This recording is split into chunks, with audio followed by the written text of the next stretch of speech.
All right, music fans, welcome back to the Real Music Observer. It is Dave, observing real music in real time for real people just like you and me. So we're going back 20 years in this video, and how I got back 20 years is because I've been kind of looking for information about Steve Perry because of this whole album situation, and the people that I was conversing with that were telling me, yeah, it's a done deal, he's negotiating, he's going to come out with an album. Those same people are now telling me that I'm right, that Perry kind of took his ball and went home. He didn't get the deal that he wanted, and he's not willing to release the album unless he gets what he wants. So he's going to wait, just like he did 20 years ago with the whole hip injury. See the parallel? And then I found out something kind of new. After Trial by Fire came out, everybody's like, hey, you got a tour. And Perry's like, look, I might have to have surgery. I'm not sure I want to have surgery. I'm going to think about this. 13 months go by, and band members say, okay, we need to find a singer. Now, right at the tail end of that, though, Irv Azoff, the current manager of Journey, and at that time, the new manager of Journey, said, hey, Steve, here's an idea, and this is, I think it's pretty fact-based stuff. So he more or less says to Perry, look, we just want to keep Journey in the limelight. You don't have to tour. You don't have to do any extensive, talk shows or anything like that. All we want you to do is show up for one gig. And they were planning on doing like a gig in Las Vegas. I don't know if it was the Caesars in Las Vegas or a larger venue. But they were more or less doing it. They said, hey, Steve, you don't have to run around the stage like a lunatic. We'll get you a stool like you had in the Foolish Heart video. You could sit on that and just sing. We just want to keep this band alive and bridge it to the next thing that we're going to do. Perry thought about it and then came back with the answer, and it was no. So Irv Azoff more or less said at that point, well, we're just pulling the plug. At that point, that's when the guys went and found Jerry.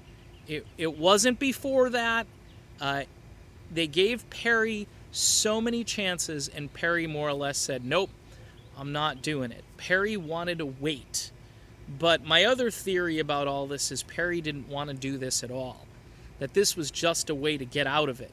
Now, it happened in a way where, hey, look, I've got degenerative bone disease here. I've got a serious condition, and making decisions about surgery is personal, and everybody else is saying get the surgery. And again, it puts a wedge between himself and Jonathan Cain, Neil Schon, Ross Valerie, Steve Smith, whoever. And at that point, it's done. It's over. And it's kind of sad because it looks as though they really tried to accommodate Perry and say, you know what, you do what you want. We just want you to do one show. And just to keep this whole trial by fire momentum going, you do a show, maybe we wait 6 months or a year after that, we keep you in the band. I think that was the plan. And then when he said no to that, they said, you know what, we want to move on. And it's funny to hear Jonathan Cain years ago talking about Neil Schon and saying, here's a guy who wants his band back. Now, I don't know if Neil Schon owns the band or owns the name to the band. My theory is that he does not. But it's interesting at that time that things were really good between Cain and Schon, and I wish they were that way again, believe it or not. I'm not into the drama that is Jonathan Cain's wife or Neil Schon's wife or Neil Schon's politics or Jonathan Cain's politics. It would be cool if they came together again and said, hey, let's fire up this band again and let's make it better than it's ever been. But to know that Steve Perry was given so many options and he could have stayed, but he decided to just let the thing die. That's exactly what happened. Because look, no matter what you want to think, Steve Augeri did a fine job trying to keep the thing afloat. I think Steve kept the momentum up enough where the fans were still hopeful that something else was going to happen. And then Arnell came in with so much energy, but now that's kind of gone to some degree because of all of the crazy infighting and the fact that Arnell's voice is sort of toast. It's just sad because I think the Perry era could have at least gone on for a while. I think, vocally speaking, I think up until about 2005, Steve Perry could sing just like he could always sing.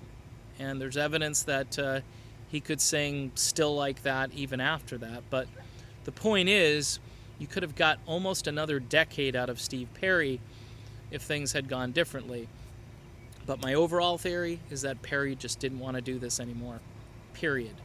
He was given the opportunity by Irv Azoff and the rest of the band, and he basically said no.